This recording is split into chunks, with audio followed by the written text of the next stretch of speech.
सिंध से।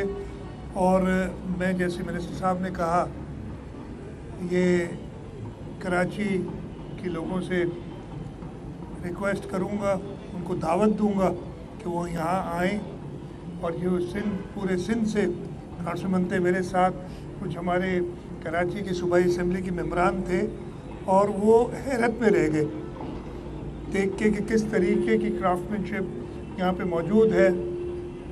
और इंशाल्लाह ताला ये हमारा काम है, इनको मज़ीद फ़रोग़ दें, इनको फैसिलिटेट करें, ताकि ना सिर्फ सिंध पूरे में बल्कि सिंध से बाहर बाकी सूबों में और पूरी दुनिया में ये क्राफ्ट्समैन अपनी जो हुनर है उसकी नुमाइश कर सकें और उससे अपने लिए एक बेहतर इनकम पैदा कर सकें। अच्छा सिंध साहब, जैसे सिंध तो यहाँ पैगाम देता है एक का मोहब्बत का, कुछ लोग जो हैं वो अब इस बात पे आ गए हैं कि भाई सिंध को 6 सूबों में जो है बांट दें। कुछ लोग पंजाब से आए हुए हैं या कराची में भी ऐसी बातें चल रही हैं।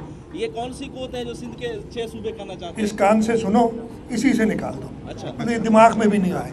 मैंने कल बड़ी बात की थी यार, आप लोगों ने पता नहीं सुना, जो भारत के एक वजीर ने कहा कुछ बात, तो मैंने कहा किसी में अल्लाह ताला के अलावा किसी में ये ताकत नहीं है कि वो सिंध को पाकिस्तान से अलग कर सके। सिंध पाकिस्तान बनाने वाला है, और किसी में ताकत नहीं है कि सिंध की जो जोग्राफिया है उसको किसी तरीके से भी बदल सके। अल्लाह के अलावा और किसी में ताकत नहीं है। तो ये बातें जो है ना, मैं कल भी बात की थी ना, सुना, पता नहीं क्यों आप लोग सुनते भी हैं जो चीज़ जो आप सुनते हैं। मतलब मैं सिर्फ आपसे ये रिक्वेस्ट करूँगा, या तो आप समझते हैं कि ये हो सकता है, बात करें। मैं नहीं समझता हूँ ये कभी हो सकता है। साहब एक और बात चल रही है, नवाज लीग के मिनिस्टर भी कह रहे हैं कि 28 तरमीम आ रही है, उसमें MFC और वसाइल जो है उसका नज़र होगा, तो वाकई आ रही है आपके? मेरी बात सुने, आपने 27वीं तरमीम, मुझे हैरत ये होती है कि हमारी मीडिया बड़ी वैसे जानदार है, और ख़ास तौर पे लोगों को मुझे पता है कि बड़ी रिसर्च करते हैं। सिर्फ एक चीज़ देख लें, चेयरमैन बिलावल भुट्टो जरदारी साहब ने एक ट्वीट की थी, उस ट्वीट में ये चीज़ें शामिल थी, तो 27वीं में शामिल थी, रिजेक्ट कर दी। ये चीज़ें तो 27वीं में शामिल थी ना। आपने वो ट्वीट देखी, आपने पढ़ी होगी ना, जो आपने दोनों बातें की, वो दोनों बातें उस ट्वीट में कहा था कि ये प्रपोजल्स आ रहे हैं, लेकिन जब पाकिस्तान पीपल्स पार्टी की CEC के सामने ये प्रपोजल्स आए, उन्होंने उनको रिजेक्ट कर दिया। तो ये रिजेक्ट वाली चीज़ें वो रिजेक्ट ही रहती है। आज उस्मा बुखारी ने बयान दिया है कि वो बिलावल भुट्टो कभी वज़ीर आज़म नहीं बन सकते, ये सिर्फ ख्वाब है। और दूसरा ये बताएं कि आज आप जिस जगह पे खड़े हुए हैं, कल्चर के हवाले से पूछ लेते हैं कि तहजीब है हमारी, उसको रिसर्च में शामिल नहीं किया जा रहा, लोग इस पर रिसर्च नहीं करते, लोग इसको, किसने कहा? लोग सारे बहुत सारे जो है अपने पुरानी कहाँ से कहाँ घूम गए अब यार। लेकिन मैं लेता हूँ। उस्मा बुखारी वाले जवाब देते हैं। अरे मेरे भाई, हम ख्वाबों को हकीकत में बदलना जानते हैं, शुक्र है ख्वाब तो देखा। ख्वाबों को हकीकत में बदलना अल्लाह ताला की मदद से हमारा काम है। मुझे नहीं पता क्या बयान दिया है, लेकिन मैं सिर्फ बता रहा हूँ कि कोई ख्वाब देख रहा है तो उसको हकीकत में इस मुल्क की आवाम बदलेगी इंशाअल्लाह। पाकिस्तान का भी ख्वाब देखा था, इस खित्ते की आवाम ने उस ख्वाब को शर्मिंदा ताबीर किया। इसी तरीके से बिलावल भुट्टो सरदारी साहब इंशाअल्लाह ताला इस जी। गवर्नर सिंध की तब्दीली के हवाले से बातें चल रही है, सईद गनी भाई ने तो जवाब दिया, आप भी सियासी बसीरत देते रखते हैं, तो आप क्या कहना चाहेंगे? दूसरा ये है कि रोटी कपड़ा और मकान का आपका मंशूर है, LDA और MDA पे जो है कोई कामयाब मंसूबा नहीं हुआ। मैं आपको बताता हूँ। सबसे पहले तो मुझे नहीं पता सईद गनी साहब ने क्या जवाब दिया है। मैं कई बार ये कह चुका हूँ, इसमें सूबा सिंध के चीफ मिनिस्टर, सूबा सिंध की असेंबली, सूबा सिंध के MPA का कोई किरदार नहीं है। ये जो भी अपॉइंटमेंट होती है, जब पहले लगाया गया था ना पूछा जाता है ना, और इसलिए कि हमारा हक नहीं है।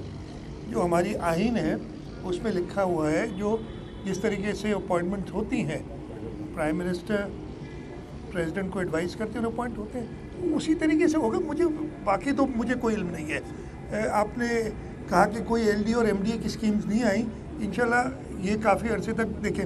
हुआ ये था कि ये दोनों LDA और MDA पाकिस्तान पीपल्स पार्टी की जो 93 से 96 की शहीद मोहतरमा बेनज़ीर भुट्टो की हुकूमत थी, उस ज़माने में ये बने थे। अनफॉर्चुनेटली जैसी हुकूमत गई थी, इन इदारों को ख़त्म कर दिया गया। दोबारा हमने 2010 में रिवाइव किया और इस वजह से जो मुश्किलात आई थी, जो प्लान था उसको इम्प्लीमेंट करने में हमें टाइम लगा, लेकिन इंशाल्लाह ताला ये लोगों की बेहतरी के लिए बनेगी।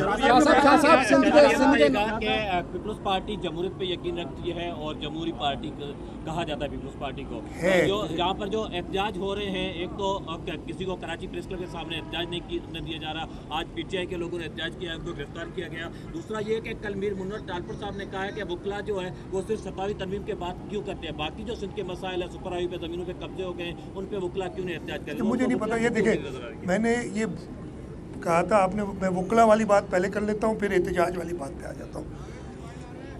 मैंने एक बात कही थी, वकला, मैं खुद एक वकील का बेटा हूँ और मैंने बचपन से बहुत अच्छे वकला की सोबत में बैठ के उनकी बातें सुनी और उनसे सीखा है। वकला अपनी दलाइल से बात करते हैं और दलाइल देने के लिए उनके पास कोर्ट्स मौजूद हैं, उसके बाद वो फिर वकील नहीं रहते, फिर वो कुछ और बन जाते हैं। अगर वकील जो है, मैं बड़ी खुल के बात कर रहा हूँ ये, उसके अगर आपके पास अच्छे दलाइल मौजूद हैं तो आप अदालतों से वो बात कर सकते हैं।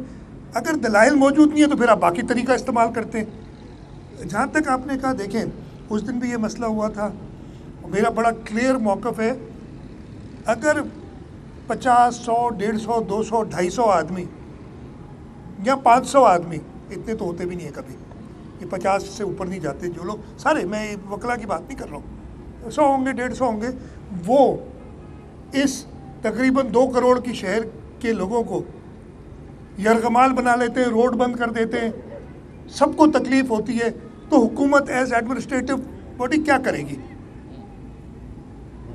सिंपल बात यह है कि एहतजाज का हक हर एक को है, ख़ास तौर पे एक जमहूरी हुकूमत। आपने कहा समझते हैं, हम जमहूरी पे यकीन रखते हैं, हमारी पूरा जो नस्बुल ऐन है, हमारी आइडियोलॉजी जमहूरियत है और उसमें हम कहते हैं हर एक को हक है, लेकिन किसी भी तरीके से आप दूसरों को तकलीफ़ में नहीं ला सकते।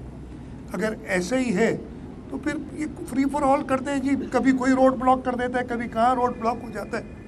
तो मेरी सबसे ये दरख्वास्त होगी कि एहतजाज करने के तरीक़ेकार होते हैं और उन एहतजाज के लिए बिल्कुल इनको जाना चाहिए। हम कब एहतजाज करते हैं? सियासतदान, आपने देखा है, हम लोगों के मसाइल पे ज़रूर एहतजाज करते हैं। हम रोडों पे तब आते हैं जब हमारे ऐवान नहीं होते। मार्शल लॉ के ज़माने में जब असेंबलियाँ ख़त्म कर जाती हैं तो हम फिर लोगों को से रजू करते हैं, नहीं तो लोगों ने हमें इलेक्ट करके ऐवानों तक पहुँचाया जाता है। जब वो हम पे इतना भरोसा करते हैं, आप ऐवानों में जाएँ और हमारे